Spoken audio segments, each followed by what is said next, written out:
口述人：葛先生，我今年55岁，一直以来我都不服老，认为自己年纪不大，不算老。当老伴动不动就感慨自己老了的时候，我还发脾气，认为老伴在没事干诅咒自己。可是最近发生了一件事情，让我也觉得自己老了，跟不上年轻人的思想了。事情经过是这样的，我与老婆结婚31年，膝下只有一个儿子，儿子今年29岁，在大城市安了家。本来在儿子考上大学之前，过年对我们而言并无特别含义，顶多是到了那个点，我们多买一些好酒好菜，把自己打扫干净，贴春联，摆几桌酒席，宴请亲戚朋友，或者挨家挨户拜年。至于合家团圆，倒是没那么重要，毕竟大家都住在一起，一日三餐都在一起吃饭，什么时候不是团圆？直到10年前，我的儿子考上了重点大学，前往大城市求学，学校距离老家很远，坐车需要1整天，因此他只有国庆节、春节才会回来。此时我们才意识到过年的重要性。每逢国庆节和春节，我与老伴都翘首以盼，等儿子回家。儿子大学毕业后，我们希望儿子在省城安家，这样可以离家近一点，也方便他回家。可是儿子不乐意，爸妈，我辛辛苦苦读书，拼尽全力考上985大学，为的是什么？不就是为了在大城市安家立业，让我的孩子留在那里学习，改变子孙后代的命运吗？再说了，大城市工作机遇多，我的专业又是科技型的，更适合大城市。我想了一下，觉得儿子说的有道理，只好任由儿子留在了大学所在城市。就这样，儿子在那里找了工作，谈了恋爱，结婚后也在那里安了家。自打儿子结婚后，他回老家的次数就更少了，1年到头只能回来一次，那就是过年了。因此现在的春节成为了我与老伴最为期待的节日。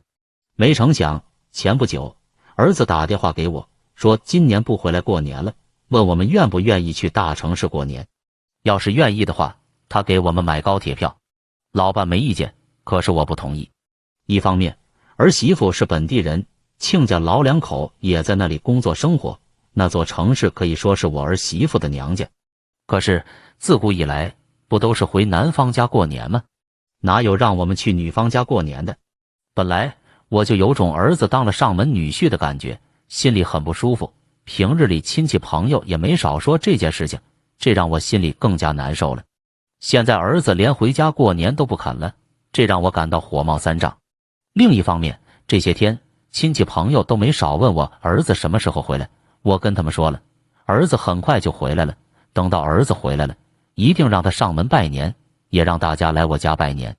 我话都撂出去了，要是儿子不回来了，我怎么办？我的老脸往哪儿搁？在农村生活，面子真的很重要，村子就这么大，好事不出门，坏事传千里。要是哪个人抱怨几句，搞不好所有的亲戚朋友都知道，大家一人一口唾沫，足以把人淹死。我是一个地地道道的农民，没读过多少书，也赚不了几个钱，这辈子最大的骄傲就是培养出了一个有出息的儿子。在我儿子长大之前，我与亲戚朋友相处都是尽可能少说多听，毕竟你一没钱二无本事，穷得叮当响的，还说那么多，岂不是让人家看笑话吗？那时我们都不敢去参加亲戚的聚会，一是掏不出像样的随礼，二是怕自己回请不起。直到我儿子考上了985，成为了家族里最有出息的年轻人，我与老伴才真正的扬眉吐气，可以昂首挺胸做人。自打儿子考上重点大学后，每年过年他回来，我家都十分热闹，天天有人登门拜访，谁家办酒席都给我们送请帖，喊我们去参加。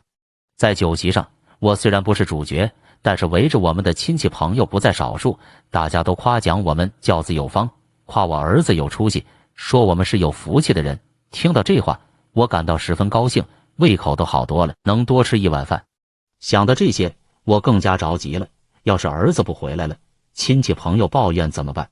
我怎么跟大家交代？今天上午我又打电话给儿子，催儿子回来过年。过年期间有10户人家要摆酒，给我们家送请帖，指名道姓让你过去，我都答应了。你要是不回来了，你老子不成了不守信用的了，到时候你老子这张脸往哪儿搁？没成想我话音刚落，儿媳妇的声音就传了过来，连，爸，你就知道要面子，你知不知道？为了你的面子，我们每年要花多少钱？还没等我说话呢，儿媳妇继续抱怨道：10户人家办酒席是吧？每次他们办酒席，人家随礼200-300，你为了面子，为了证明你儿子在外面赚大钱了，每次都让我们给1000，10户人家那就是1万块钱下去了。过年期间，每当他们来拜年的时候，都带着自己的孩子，什么目的当我不知道吗？不就是想要压岁钱吗？去年1年，光压岁钱也给了1万块钱，金额也是你们定的，一个红包500，他们回礼的时候就100。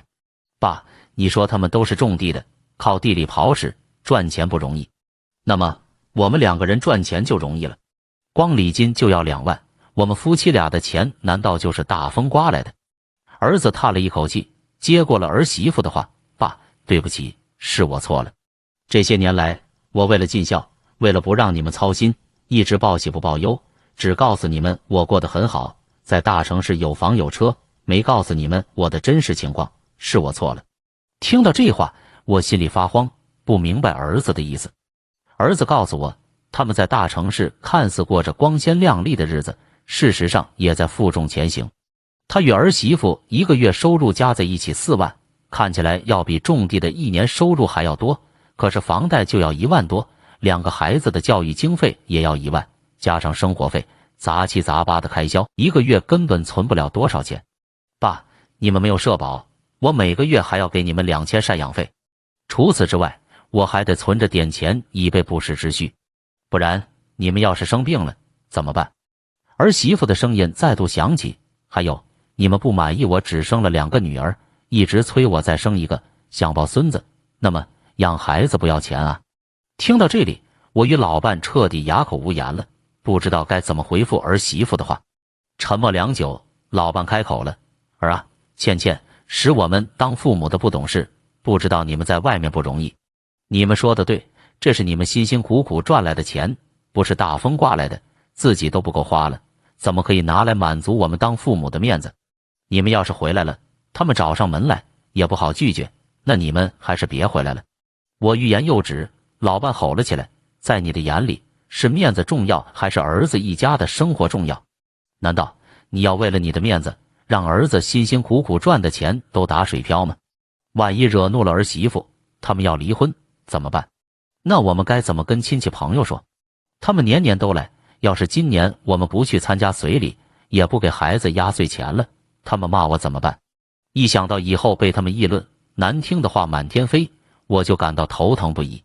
不是我心疼儿子，而是我实在是招架不住那些亲戚。听到我的话，儿媳妇出了一个主意：爸，要不这样吧，你们别待在农村老家了，来大城市生活吧。儿媳妇说，他们可以在这里给我们租房子，让我们住在附近，这样一来有好几个好处。首先，我们跟他们住在一起，就不用忍受思念儿孙的痛苦了，想看他们就看他们，想团圆就团圆，而不是一年到头只可以见到一次。其次，我们住在附近，可以帮忙照顾孩子们，给他们减轻负担。我们要是生病住院了，他们随时了解情况，不用担心远水解不了近渴的情况发生。最后，我们去了大城市，亲戚朋友就找不到我们了，也拿我们没办法。至于议论，随他们去吧，要是话太难听了，直接拉黑删除，一条龙服务。爸，养儿防老，你以后靠的是儿孙，不是亲戚朋友吧？我们过得好，才有精力照顾你们啊！你们是要面子，还是要里子啊？老伴迫不及待地答应了，我也没啥好说的了。于是，儿媳妇给我们买好了明天出发的火车票，我与老伴立马收拾东西，准备先去过年，过完年后再把其他东西搬过去。从今以后，我们就跟儿孙一起生活。也好，去了大城市，我就能亲眼目睹儿孙的真实生活了。也许真的是儿子出于孝心报喜不报忧，我们为了面子对待亲戚朋友太过大方，太过在乎人际关系，反而成为了儿子一家的负担。既然如此，我还是少给儿子添点堵，赶紧过去帮他们照顾孩子，一家人和和美美生活在一起，不要管这些吃力不讨好的事情了。今日话题，你有什么好的建议给葛先生？欢迎在评论区分享你的观点。